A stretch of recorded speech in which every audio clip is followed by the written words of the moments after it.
Merhaba, Bitki Günlüğü'me hoş geldiniz sevgili bitki dostları. Bitkilerin dünyasına yaptığımız bu yolculukta her gün yeni bitkilerle tanışabilir, onların pek fazla bilinmeyen hikayelerini benden dinleyebilirsiniz. Dilerseniz hemen yeni bir bitkiyle daha tanışalım. Begonya, begonyagiller ya da Begoniaceae familyasını oluşturan oldukça kalabalık yani yaklaşık 1800 üyesi olan çok yıllık bir süs bitkisi ailesidir. Bu bitkiye begonya adı Haiti'deki, daha doğrusu 17. yüzyıldaki adıyla Saint Dominique'deki Fransız sömürge kolonisinin bitki koleksiyonu yapmaya pek meraklı olan varisi Michel Begon'un şerefine ünlü Fransız botanikçi Charles Plumier tarafından konulmuştur.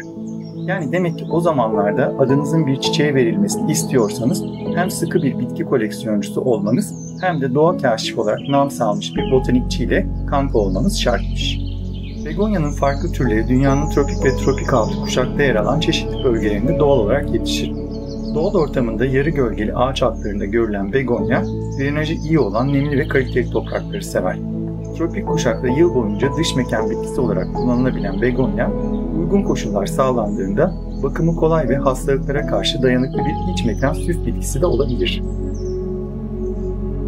Bahçede yetiştirmeye karar verirseniz mildiyo ve mantar hastalıklarından korumak, salyangozların güzel yapraklarını kemirmesini engellemek için ilaçlama yapmanız gerekebilir.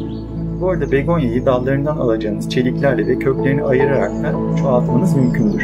Tohumdan üretilmesi biraz uzmanlık ister ve uzun sürer. Begonya ılıman iklimlerde genellikle iç mekanda kullanılsa da dış mekanda tek yıllık kullanımda oldukça yaygındır. Şeker begonyası ya da yedi veren begonyası olarak bilinen Begonia semperflorens ile park ve bahçelerde havalar serinleyene dek karşılaşabilirsiniz. Uzak Doğu kökenli Begonia grandis, ılıman iklimde en dayanıklı ve sevilen bir begonya türüdür. Annemin de güzel bir Begonia grandisi vardı.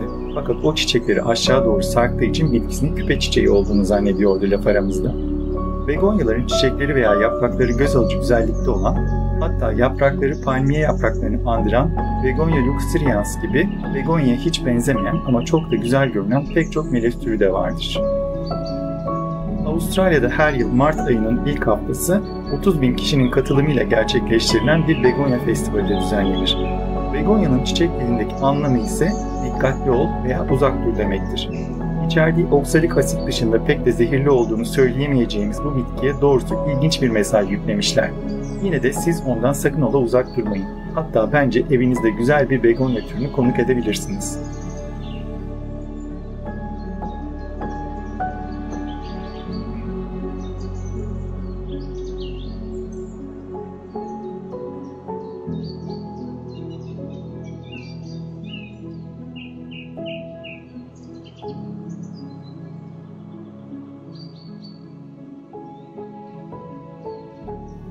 İzlediğiniz için teşekkürler.